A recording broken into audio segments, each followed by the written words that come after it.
Movie की शुरुआत एक थ्रिलिंग मोमेंट से होती है जहां एक यंग डॉक्टर एक ऊंची बिल्डिंग के एज पर खड़ा होता है। वो बहुत चक्कर खा रहा होता है, जैसे कि बेहोश होने वाला हो, और अचानक से वो छत से गिर जाता है। अगले सीन एक यूनिवर्सिटी का होता है जहां एक टीचर जिनका नाम है डॉक्टर निशा इंसोम्निया के बारे में बात करती है। इंसोम्निया एक कंडीशन है जिसमें लोगों को सोने में मुश्किल होती है। वो समझाती है कि अगर किसी को लंबे समय तक इंसोम्निया हो तो उसका हेल्थ पर सीरियस असर पड़ सकता है। डॉक्टर निशा ये भी बताती है कि अगर नींद पूरी ना हो तो काफ़ी प्रॉब्लम्स हो सकती हैं, और वर्स्ट केस सिनेरियो में लोग ऐसी चीज़ें देखने लगते हैं जो वहाँ होती ही नहीं। इसे हेलुसिनेशन कहते हैं। फिर हम इस कहानी के प्रोटैगनिस्ट जेन से मिलते हैं, जो इसी मेडिकल स्कूल की एक स्टूडेंट है जहाँ पे डॉक्टर निशा पढ़ाती हैं। जेन अपनी बहन और अपनी बुजुर्ग दादी के साथ रहती है। वो ये कन्फेस करती है कि उसे इंसोम्निया है और अक्सर रातों को उसे सोने में परेशानी होती है। जेन को ओसीडी भी है, मतलब उसे बार बार दरवाजे के लॉक्स चेक करने की आदत है जबकि वो ऑलरेडी लॉक्ड होते हैं। उसका डेली रूटीन लेट नाइट तक पढ़ाई करना है, अक्सर 2 बजे तक, या अपने परिवार के लिए सुबह उठ के खाना बनाना जब वो सब सो रहे हों। जेन के पास पूरे 24 घंटे होते हैं अपने लिए, लेकिन उसकी बहन जून थोड़ी अजीब है और वो जेन पर ज़्यादा ध्यान नहीं देती। एक दिन जेन डॉक्टर निशा के ऑफिस जाती है स्कूल से विड्रॉ लेने के लिए, क्योंकि वो फाइनेंशियली स्ट्रगल कर रही होती है। डॉक्टर निशा उसे समझाती है कि वो स्कूल ना छोड़े और सजेस्ट करती है कि जेन एक स्टडी प्रोग्राम ज्वाइन करे जो एक जर्मन फार्मास्यूटिकल कंपनी में है, जहां वो काफ़ी पैसे कमा सकती है। इस मौके से एक्साइटेड होकर जेन वहां उस कंपनी में मिलने जाती है उस प्रोजेक्ट के बारे में और डिटेल जानने के लिए। जब जेन वहां पहुंचती है उसे स्टडी की बेसिक डिटेल्स मिलती है, जिसमें 3 लेवल्स हैं। गोल ये होता है कि कुछ दिन तक बिना सोचे जागते रहना है ताकि बॉडी सेरोटोनिन नाम के केमिकल प्रोड्यूस करे। एक वीडियो के बाद एक आदमी आता है और सेरोटोनिन की इंपॉर्टेंस के बारे में बताता है। वो जेन को बताता है कि अगर वो स्टडी को ज्वाइन करती है तो उसे ये सीक्रेट रखना पड़ेगा। जेन एग्री कर लेती है, खासकर जब वो ये पता करती है कि इसके बदले उसे काफ़ी अच्छे पैसे मिलेंगे। फिर वो आदमी जेन को एक दूसरे रूम में ले जाता है जहाँ वो उसकी गर्दन के पीछे एक चिप इंजेक्ट करता है और एक वॉच इंजेक्ट करता है जिसमें वो सेरोटोनिन लेवल्स को देख सकती है। वो उससे वॉर्न करता है कि अगर उसका सेरोटोनिन लेवल 100 पहुंच जाए तो उसे चिप निकलवाने के लिए वापस आना पड़ेगा। जैसे ही जेन वहां से जाने वाली होती है, वो आदमी एक ज़रूरी बात मेंशन करता है और कहता है कि जेन अगर 60 सेकंड्स के लिए भी सो गई तो ये चिप उसका दिल रोक देगी। वो उससे रीअश्योर करता है कि वॉच उसको सोने से पहले जगा देगी। जेन घर जाके बिना नींद के पहला दिन शुरू करती है। क्योंकि वो वैसे भी 3 दिन तक बिना सोए रह सकती थी, तो पहली रात उसके लिए रिलेटिवली आसान होती है। वो अपना यूजुअल काम करती है और पढ़ाई शुरू करती है। लेकिन जब वो अपनी दादी को चेक करती है तो देखती है कि उनकी दादी ज़मीन पर है। जेन घबरा जाती है, लेकिन जल्दी समझती है कि दादी ज़मीन से कुछ उठा रही थी। दादी की मदद करने के बाद जेन देखती है कि उसकी बहन जून एक अजीब आदमी की कार से उतर रही है। जब जेन पूछती है कि वो किसके साथ आई तो दोनों बहनों में झगड़ा हो जाता है और इसी में जेन गलती से जून का फ़ोन तोड़ देती है। अगले दिन यूनिवर्सिटी कैफेटेरिया में एक लड़का विन, जो पार्टीज करना पसंद करता है, जेन के पास आता है।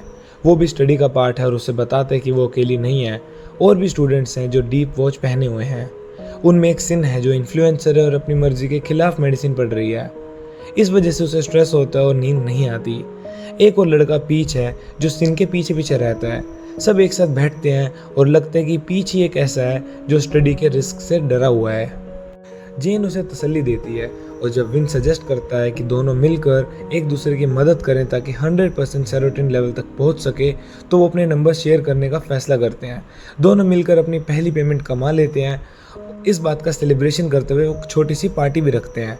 लेकिन सिन मेंशन करती है कि जब से स्टडी शुरू हुई है उसे लगता है कि कोई उसका पीछा कर रहा है। जेन टॉपिक बदल देती है और सबसे पूछती है कि क्या वो लेवल 2 के साइन अप करने का प्लान बना रहे हैं। सबको ये स्टडी प्रोग्राम एक अच्छा तरीका लगता है पैसे कमाने का, इसलिए सब लोग एक्साइटेड होते हैं आगे बढ़ने के लिए। वो अपनी दोस्ती के लिए टोस्ट करते हैं, लेकिन जेन को अपनी रूटीन फॉलो करनी होती है तो वो घर लौट जाती है और बाकी सब भी वापस चले जाते हैं।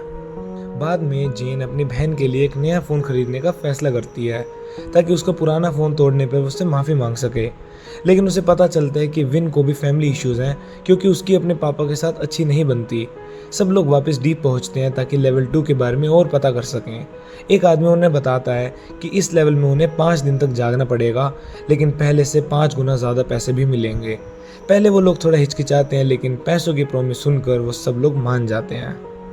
सब कुछ स्मूथली चल रहा होता है जब तक तीसरा दिन नहीं आता और चीज़ें गलत होना शुरू हो जाती हैं। पीच गलती से कुछ सेकंड्स के लिए सो जाता है और विन को हेलुसिनेशंस होने लगते हैं, जिनमें वो अपने क्लासमेट्स को अपनी गुजरी हुई माँ का अपमान करते हुए देखता है। जेन को भी अजीब चीज़ें फीलिंग्स होने लगती हैं, लेकिन वो बहुत कम होती हैं जब तक उसे क्लास में हेलुसिनेट नहीं होता कि वो अपनी दादी को मरा हुआ देख रही है। बहुत थकी और बेचैन महसूस करते हुए सब लोग कैफेटेरिया में इकट्ठे होते हैं। स्टडी से थक गए होते हैं लेकिन उसे छोड़ नहीं पाते। जेन को पता चलता है कि विन का सेरोटोनिन लेवल सबसे ज़्यादा है, इसलिए वो उसे लीडर बना लेते हैं ताकि सबके लेवल्स बढ़ते रहें। विन पीच के घर पे एक पार्टी ऑर्गेनाइज करते हैं जहां सब लोग एंजॉय करते हैं और लगता है कि उनका प्लान काम कर रहा है। जेन अपनी बहन जून से रिक्वेस्ट करती है कि क्या वो रात को दादी का ध्यान रख सकती है ताकि वो पार्टी को एंजॉय कर सके। पार्टी चलती रहती है लेकिन जब सब लोग थकने लगते हैं तो बातें शुरू हो जाती हैं। विन जेन से उसके पेरेंट्स के बारे में पूछता है, जो एक न्यूज़ स्टोरी उसको याद दिलाती है जिसमें कपल का कत्ल हुआ था। विन जल्दी से वापस मूवमेंट में लाता है और अपनी बातचीत जारी रखते हैं। फिर विन अपनी माँ के गुजरने के बारे में बताता है लेकिन इंसिस्ट करते हैं कि ये कोई खास बड़ी बात नहीं है। फन को कंटिन्यू रखने के लिए विन कुछ ऐसी दवाइयाँ उन सबकी ड्रिंक्स में डाल देता है और कहते हैं कि ये दवाइयाँ उन्हें जागने में मदद करेंगी। पहले जेन को इस बात पे थोड़ा अजीब लग रहा होता है क्योंकि वो एक टॉप स्टूडेंट है और उसको पता है कि ये चीज़ रिस्की है, लेकिन जब वो देखती है कि विन भी उस दवाइयों को ले रहा है तो वो भी मान जाती है। जल्दी ही पिल्स असर करना शुरू करती हैं और वो लोग डांस करने लगते हैं और पार्टी को मजे करते हैं। पार्टी के दौरान जेन एकदम से सडनली विन को किस कर लेती है, लेकिन उसके बाद क्या होता है उसे कुछ भी याद नहीं रहता। सब कुछ ठीक लग रहा होता है लेकिन जब तक सिन बाथरूम जाने का फैसला नहीं करती। वॉशरूम ढूंढने की जगह वो गलती से पीच के बेडरूम में घुस जाती है, लेकिन जो वो वहाँ देखती है वो देख के बहुत अनकंफर्टेबल हो जाती है। वो देखती है कि बेडरूम के अंदर उसे अपनी फ़ोटोज़ और आइटम्स का एक ट्रेजर ट्रव मिलता है जो दिखाता है कि पीच उसको छुपके से पीछा करता था। ये देखकर सिन शॉक कर जाती है और वो डर के वहीं के वहीं बेहोश हो जाती है। पीच उसे जल्दी से ढूंढता है और बाकी सबको बुला लेता है। जल्दी सब रियलाइज़ करते हैं कि सिन की सांस नहीं आ रही और हर जगह पैनिक मच जाता है। वो एक दूसरे की मदद करने की कोशिश करते हैं। कुछ टेंस मोमेंट के बाद वो उसे वापस होश में ले आते हैं, लेकिन ये ट्रॉमेटिक एक्सपीरियंस उन्हें इतना डरा देता है कि सब लोग तय करते हैं कि वो स्टडी को छोड़ देंगे और उन्हें लेवल 3 पर नहीं जाना चाहिए। वापस अपनी डेली लाइफ में जाने के बाद पीच सिन से माफ़ी मांगने की कोशिश करता है, लेकिन सिन उसे डेंजरस समझकर उससे दोस्ती तोड़ लेती है। दूसरी तरफ विन जेन से अपनी फीलिंग्स एक्सप्रेस करता है, लेकिन जेन उसे मना कर देती है, समझाते हुए कि उसे अपने परिवार पर फोकस करना है। उसे ये भी समझ आ जाता है कि डीप एक्सपेरिमेंट के कारण उसके ग्रेड्स गिर गए हैं, इसलिए अब उसे अपनी पढ़ाई पर और ज़्यादा ध्यान देना पड़ेगा। अगले दिन जेन स्कूल पहुंचती है और देखती है कि एक एम्बुलेंस के आसपास भीड़ लगी हुई है। जब वो करीब जाती है तो उसे पता लगती है कि एक स्टूडेंट की मौत हो गई है और उस स्टूडेंट ने अपने हाथ में डीप वॉच पहनी हुई थी। उस रात जब जेन अपनी दादी को चेक करने जाती है तो उन्हें वो बेहोश पाती है और जल्दी से हॉस्पिटल ले जाती है। डॉक्टर्स उसे बताते हैं कि उनकी दादी एक गंभीर बीमारी से जूझ रही है जिसको तुरंत ऑपरेट करके ठीक करना पड़ेगा, लेकिन उनके पास पैसे नहीं होते। जेन को एक सरप्राइज से उसकी बहन जून एक एनवलप निकालती है जिसमें बहुत सारे पैसे होते हैं और वो बताती है कि उसने भी डीप एक्सपेरिमेंट में हिस्सा लिया था। जेन अपनी बहन को स्टडी के खतरनाक होने के बारे में चेतावनी देती है, लेकिन जून गुस्से होकर वहाँ से चली जाती है। जब जेन अपने इश्यू से जूझ रही होती है, उधर विन अपने पापा से लड़ाई कर रहा होता है और अपनी माँ की मौत के जिम्मेदार उन्हें ठहराता है। विन को लगता है कि अगर उसके पापा थोड़े से और जिम्मेदार होते तो उसकी माँ अभी जिंदा होती। बाद में जेन अपने घर वापस आती है और जून को ढूंढती है, लेकिन उसे नहीं पाती। परेशान होकर वो डीप लैब जाती है और वहाँ जून को पाती है, लेकिन अब तक देर हो चुकी होती है। जून के गले में एक नया चिप इम्प्लांट किया जा चुका है। जेन डॉक्टर से रिक्वेस्ट करती है और धमकी भी देती है कि वो कंपनी को कोर्ट में खींच देगी, लेकिन जो आदमी इंचार्ज होता है वो जेन से कहता है कि मैं तुम्हारी बहन से चिप नहीं निकालूंगा, इसका मतलब कि अब वो बहुत जल्दी ही मर जाएगी। मजबूर होकर जेन अपने दोस्तों से मदद मांगती है, लेकिन पीच उनके मदद करने के लिए मना कर देता है और सिन को भी ये गलत लग रहा होता है कि जेन की बहन के लिए सबको अपनी जान खतरे में नहीं डालनी चाहिए। लेकिन विन जो जेन के लिए लॉयल्टी महसूस करता है उसका साथ देने का फैसला करता है, चाहे कितना भी खतरा क्यों ना हो। बहनें काफ़ी वक्त तक हॉस्पिटल में अपनी दादी की देखभाल करती हैं और जून अपने डिसीजन के लिए जेन से माफ़ी मांगती है। जेन समझ जाती है कि अगर डीप से पैसे नहीं मिलते तो उनकी दादी अब तक बहुत ही बुरी हालत में होती। इसी दौरान पीच और सिन को समझ आ जाते कि चाहे उनकी दोस्ती नहीं है, लेकिन वो इस दोस्ती के लिए जान खतरे में डालने को तैयार हैं। अगले दिन जब जेन और विन लैब में होते हैं, पीच और सिन भी उनकी मदद करने पहुंचते हैं ताकि वो लेवल 3 कंप्लीट कर सकें। वो मिलकर एक प्लान बनाते हैं और डॉक्टर निशा से मदद मांगते हैं। डॉक्टर निशा उन्हें एक ड्रग देती है जो उन्हें थोड़ी देर जगाए देने और एनर्जाइज करने में हेल्प करेगा, और अपने पिता के पुराने लैब में उनको रुकने की परमिशन दे देती है। पहले 2 दिन बिना किसी दिक्कत के बीत जाते हैं और वो अपने रूटीन कैरी ऑन करते हैं, लेकिन तीसरी रात को जागना रहना मुश्किल हो जाता है। पीच को हेलुसिनेशन होने लगते हैं, उससे वीडियो गेम्स की गन फायर की आवाज़ सुनाई देती हैं और वो खुद को एक टेरेस के एज पे खड़ा हुआ महसूस करता है, जंप करने के लिए बिल्कुल तैयार। सिन अपने चेहरे पर अचानक से ब्रेकआउट महसूस करती है और जेन को अपने पेरेंट्स के कत्ल की डिस्टर्बिंग न्यूज़ सुनाई देती है, जिसमें वो अपनी बहन को भी मरा हुआ देखती है। खुशकिस्मती से जेन की बहन उसे रियलिटी में वापस लाती है, लेकिन सिन अभी भी अपने एक्सपीरियंस को लेकर बहुत परेशान होती है और वहाँ से निकलना चाहती है। विन उसे शांत करने की कोशिश करता है, लेकिन सिन उस पर इल्ज़ाम लगाती है कि वो हमेशा जेन के पीछे घूमता रहता है और कहती है कि जेन कभी उसकी फीलिंग्स वापस नहीं करेगी। विन गुस्से में सिन और पीच दोनों को इंसल्ट करता है, जबकि पीच सिचुएशन को ठीक करने की कोशिश करता है। फ्रस्ट्रेशन के एक मोमेंट में जेन डॉक्टर निशा को मदद के लिए कॉल करती है, लेकिन जब कोई जवाब नहीं मिलता तो वो उसे ढूंढने निकल पड़ती है। तभी वो एक रूम में घुस जाती है जहाँ कैमरास लगे होते हैं और उसे पता चलता है कि वो पूरे टाइम ऑब्जर्व किया जा रही थी। वो डीप ऑर्गेनाइजेशन से रिलेटेड कुछ डॉक्यूमेंट्स भी ढूंढती है, जिसमें पता चलता है कि डॉक्टर निशा ने एक एक्टर को हायर किया था ताकि एक्सपेरिमेंट का फेस बने।